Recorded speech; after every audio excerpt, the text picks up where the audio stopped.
Good afternoon, Chicago, and to the rest of the globe. I'm Tony Sklar with bnetTV. We're coming to you live from 4G World here in Chicago from a midday show from the conference floor. I am joined by some great guest hosts, obviously, Nelson Pereira and Berge Ayvazian from Light Reading. How are you today, gentlemen? Doing fine. And of course, our guests on the show, Roel Schouwemberg from Kaspersky and Inside Secure's Charles Walton. How are you today? Very good, very good. Excellent, excellent. Gentlemen, for our first time viewers and all of our seasoned viewers, why don't you give us a brief overview of each one of your companies? And Charles, I will start with you. Sure thing, Tony, thanks. Yeah, I'm Charlie Walton again. I'm the COO at Inside Secure. Inside's a semiconductor company in a very niche segment, providing chips for security. Our chips go into things like passports, payment cards, transit cards, and the hot area of NFC, or near field communication. Loving the NFC, and of course, Roel, why don't you give us a brief overview? My name is Roel Schouwemberg. I work for Kaspersky Lab as a senior researcher in the Boston area. Kaspersky Lab is an internet security firm. We are mostly known for our anti-malware solutions, which do most platforms such as Windows, Linux, mobile such as Android, and we are the fourth largest anti-malware company in the world. I'm going to jump right into the meat of things here and ask Berge, what have you seen on the floor and from this conference that is hot? Well, let's start by talking about the business these guys are in. Why do we need to secure either mobile devices or, for that matter, the transactions that occur from these devices? Not that I'm asking you this question, I'm answering it. I'm telling you that we're now moving into the age where it's not just about communications. In fact, we're moving to a transactional period in which the devices we carry and the smarts we have in our pockets are what allow us to function in the economy, function in the real world. And the real world has made interfaces for us. The problem is that real world is wide open to security threats. In addition to that, identity theft and any number of other things that are going to put me on a defensive rather than make me proactive and want to make use of this capability. Just a simple example, okay? I was boarding a flight and I had downloaded my boarding pass onto my phone and I misplaced my phone. And now somebody can take that phone and just enter the flight as though they're me. And I was ready to leave. So I had to go through all kinds of hoops to avoid my phone falling into the wrong hands, making sure that I kept, I missed that flight. So I waited at the gate until I saw somebody try to use my phone. And did they? Absolutely. Really? I caught him, yeah. And then they caught him? I caught him. You caught him. I feel bad for that guy. Well, put it this way. I do have a reputation for recovering smartphones when no one else can. Really? That's kind of strange. Yeah. Nelson, any comment on that? Actually, I am a witness to that cause. Actually, this man should be given a medal. For all our viewers out there, Nelson did lose his phone 2 years ago at the 4G World Conference, and of course, Berge did recover it, an iPhone at that. So you bring up a really good point about security and about the ability for anybody to take that a different form of identity theft. Who wants to comment on that? How are we going to stop that? What are we going to do? Well, when we look at let's say the non-mobile world, we see that we see a lot of malware. We see a lot of viruses out there. We see over 70,000 new malware samples every day. And this is driven by an economy, an underground economy, making hundreds of millions, if not more, every year. And we're only just starting in the mobile arena. And we somehow have an opportunity to do it all right the second time around, and somehow create some better barriers for the cyber criminals to not make it so easy to monetize everything. But unfortunately, it looks like for the most part, we're not actually doing that. And when you look at Android, which is the most popular platform for cyber criminals, Google is doing a very poor job at, let's say, securing its marketplace, making sure there are no malicious apps out there. If that's the case, is Apple doing a better job, or is it fair to say that they just don't have the percentage of market share so people leave it alone? Apple is very closed. they take a very long time before they actually allow a developer's application to be published onto the App Store. So they go through an actual review process. And with the Android marketplace, there is no review process. Google will basically just put anything out there. So it's come on down, get in the store, no problem. So, Right. I mean, having said that, one of the things was actually edited out there was the fact that any application that goes to the Apple market takes longer to go into their App Store than it does for Android. And the question is, what are the steps that are being done to make sure that the applications that are going into the user market out there are being screened first before they are deployed to the end user? Having said that, actually, which is not too long ago in the news, Google had to remove certain applications because they were containing some malicious or malware option where they were actually advertising without the consent of the end user.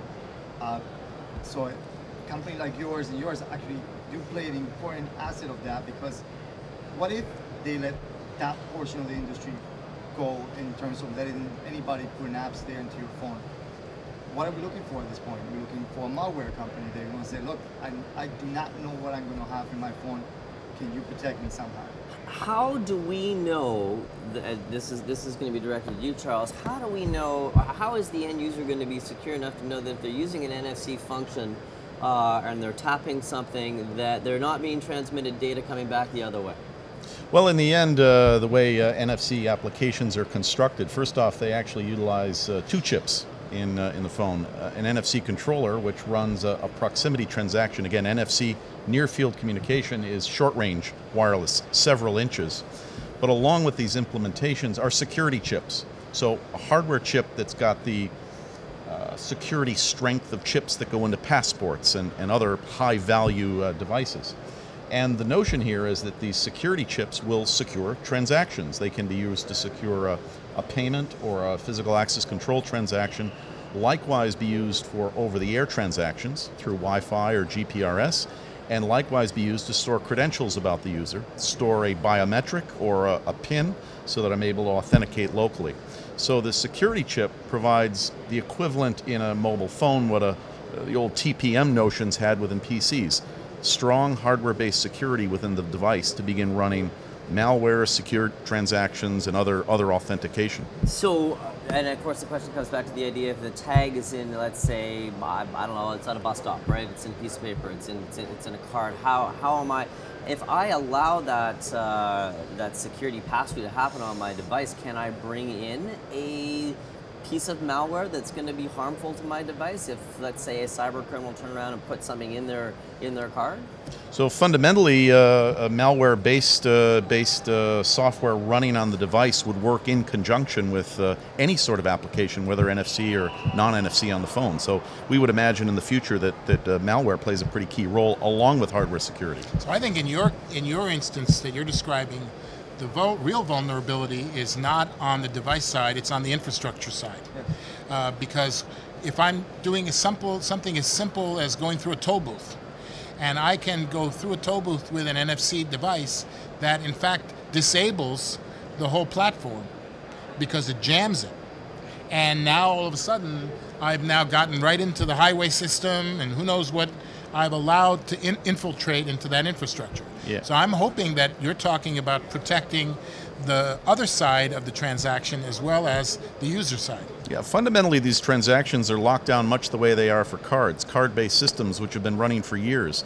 Passports, payments, transit, physical access control. These techniques have been running for years in infrastructure using the NFC channel, have been well secured. So those techniques are certainly being applied, and the same infrastructure mechanisms are at play there. Do we feel better as a population because it's governed by standards and practices? Indeed, there are standards and practices applied. All of these chips from a security perspective are reviewed to what's called ELA 5+, right? The highest level of common criteria. So the good news is chips going into phones are well secured, highest level of government security. Let's circle back to the top question, which is what are some of the other trends and things that you're seeing here at the 4G World Conference? So, you know, people up till now here have been talking about the infrastructure side of 4G and deploying networks, getting networks up and running. I think we've now gone over the top to, now that we have this capability in 4G and LTE, what are we doing with it? And how does it change the way we live and behave? And I think in a connected world that we're now all functioning in, we're going to be reevaluating what it means to have this connected environment, and not only down to the device level, but I think M2M is huge. And we have the Internet of Things that's mushrooming. We're connecting things that we wouldn't have imagined, not just stupid things like refrigerators. My wife keeps trying to have my refrigerator on the internet so she can keep an eye on what, but I told her I'm never home anyway, so it doesn't matter. But the point is, we're moving into this connected world of M2M, and we're going to need to impose on that world some disciplines that change the way, if everything is connected, then everything is vulnerable. Everything has to be secured. And being that we are in the business now of security over a mobile platform, a chipset architecture plays a more important role than that, especially now the big thing is bank transactions. And I don't know if you've seen the commercials from Chase, where the person takes a check and scans the check. So even if you have a chipset that is going to encrypt the check and send it over to the bank and register that person's account, you still have the ability of encrypting not only the check content, but the malware that was writing with it, and everybody gets encrypted. The chipset will do the job of encrypting the data so the transaction is secure. Or the malware will write with it and say, hey, I'm part of the transaction, where are you going with this? And at which point it will get to the network of the bank itself. And I think it is a collaboration between the companies such as yours and yours, where there has to be an understanding between security, transactions, and the ability to secure the whole entire process, both from the network to the chipset to the malware that sits and waiting for something to take place. You're talking about end-to-end. Absolutely. And, you know, I think the dilemma is that any one solution handles its part of the link, or its part of the interface, and no one is really observing it to end to really understand the full potential vulnerability. But I think, you know, when companies like Kaspersky, who have revolutionized the way you handle malware, enter the mobile market, it creates a whole different set of capabilities that we didn't have before. To be honest with you, we were aiming at these guys with BB guns, and now we're going after them with the real weapons that we need. Don't you think? I definitely think we can do more, but it's a question of collaboration, and it's a question of reception. As you mentioned, your refrigerator, whoever your vendor is, especially in this economy, is probably not going to think about security. They just want to put a product out there that's connected to the internet and doesn't think about security and just wants to put something out there. And that just makes things more complicated. And from our perspective also, for instance with Android, because it's so clear that this is where the bad guys are currently going because of such an open model. We have a very tough fight right now. Because of the Android security model, we are restricted in certain ways, but we are already seeing malware out there which is effectively using some jailbreaking techniques to take over the phone, and we are kind of like at a very big disadvantage. I can't help but giggle over the idea of the bad guys out there breaking into your refrigerator and ordering a whack of groceries for you, and it's just going to be celery and onions. But it won't be delivered to my house. It'll end up at somebody else's house. Who knows where? I will never eat it. You know, I think you're absolutely right. If you look at the trichotomy of operating systems that we're living in today, you, on the one hand, would argue that Apple has kind of always been viewed as a protected environment. You could say it's because it's closed. You could say it's because, you know, they control the ecosystem much more directly. They screen the apps, whatever. But the reality is, Apple has as big a problem with this as anybody. Now, we tried to envision Android as open. Supposedly that's Google's mantra, is that it's an open environment. So we want to protect that image. But the reality is that creates a lot more vulnerabilities. The third one is BlackBerry. And BlackBerry from the enterprise side has always been viewed as the hallmark of security, right? And on the one hand, you could say it's an order of magnitude better than the consumer grade smartphones that the other two worlds represent. On the other hand, it's probably not enough. It certainly doesn't address the malware problem as well as it should. And it doesn't extend, so if I'm in an enterprise and I can't control what smartphones my people are using, and they want access to enterprise apps, they want access to the corporate resources, unless RIM wakes up and says, I have a BlackBerry server, I have the platform through which all the smartphones in my enterprise can be controlled. That's what they need to do, is to revive themselves, not as an end device with an X% market share, but as a server-based platform that is embedded in the enterprise and controls all the smartphones. They have definitely lost a lot of opportunity, lost a lot of ground. They definitely, in this reporter's opinion, they really messed up. You know, the onset of BYOD in the enterprise world right now. You can put multiple operating systems on a device at this point. The corporation can have a very secure environment in a BYOD atmosphere. There are multiple cloud-based systems for corporations to use on your employee's personal device. They've messed up. But with BYOD comes BYOS.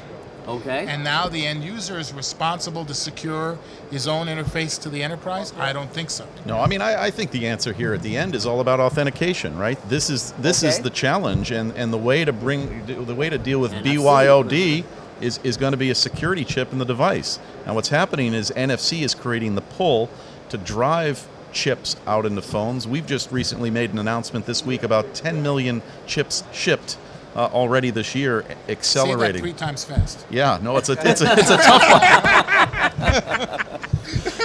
But we're going to see hundreds of millions of devices next year. We're on the industry's on a pretty accelerated track right now, and we've already seen, as an example, RIM's made some announcements, BlackBerry Bold and BlackBerry Curve, that have got NFC chips in them. So the services may come. That's a market share thing. Correct. Yeah. It's an opportunity that exists right there for RIM to step forward on the enterprise side at least and help to secure the enterprise, not just for their own device, but for whoever's device is going to be finding its way into the end user's hands. Finally, this is my final question on this. Why have you thought in terms of malware, there's another element to it, which is the data cap? We all know how malware behaves. Next thing you know, I'm using my phone, I'm allowed to use 2 gig for the month, and my 2 gig is up. What happened? I've done no transaction whatsoever. There was something sitting in my phone. Apparently a bunch of movies went by. Yes. and that will affect the end consumer's cap, which is... And they ain't Netflix. Yes, it will kill. Remember when you... Maybe that'd be good for Netflix stock this morning. Who was causing the slowness? It was the malware sitting in your computer. I see the phone industry also being affected in such a way due to malware and antivirus. Well, maybe usage caps is a form of security. Multiple forms of security. Maybe it's running through your protective service. I mean, my ATM machine only allows me to take $300 out. If that cap wasn't there, who knows how much they take out of my account? That's very true. Yes. If there was a final question here, I'm gonna ask each one of you. This is what it's gonna be. If you had to give the industry a report card, what grade would you give it? I would give them a B+ for infrastructure and a Z for applications and user interface. By way of security, it's got to be a C+ right now, but we think with NFC combined with software security in the device, it's on the way. It's on the way there. It'll be much improved over PCs. I'll agree with the C+, and I'm reserved with, when it comes to the future. I think NFC and all this stuff that's making our smartphones a much more interesting target for cyber criminals. We're going to see how bad the situation really is. Maybe we have done a decent job and it will remain around the C level, or maybe the industry hasn't done a great job and it will go down. Professor Pereira? A true protector of the industry. I love that. You had to give it. You know, you tend to, these are the geniuses, the wizards of the industry. I think it's a combination of both. I think it's a combination of a smart chipset architecture and a combination of a software portion of it.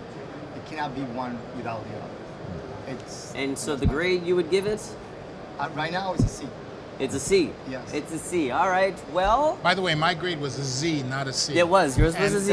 Yours was bottom barrel basement. Usually they don't fail. get Zs in my grading system. Are you expelling anybody? The one thing I would just like to end with is comment on, you know, hardware solutions, chip solutions are great as long as they're constantly, dynamically evolving as the threat changes. If it's a fixed solution, it's a point in time, and it's only going to help me now. And tomorrow, who knows what I'm facing, who's what I'm dealing with. And that's my biggest concern, is they're going to fall back on saying, oh, there's a chip in there, it's taking care of it, doesn't matter. And we really need to be constantly updated. This is why you need a database that's always being refreshed, always being updated. Well, I would tend to agree with each one of your comments. If I had to give it a grade, I wouldn't, because I'm the phys ed teacher, and I would say that it is physically fit and still running. It's if I get a pass-fail, it's a pass right now, for sure, with room for improvement. Gentlemen, thank you very much for taking the time on this midday show here at 4G World, live from the floor of here in Chicago. I hope we get a chance to do it all again in the future. I am Tony Sklar with bnetTV. Stay tuned for more.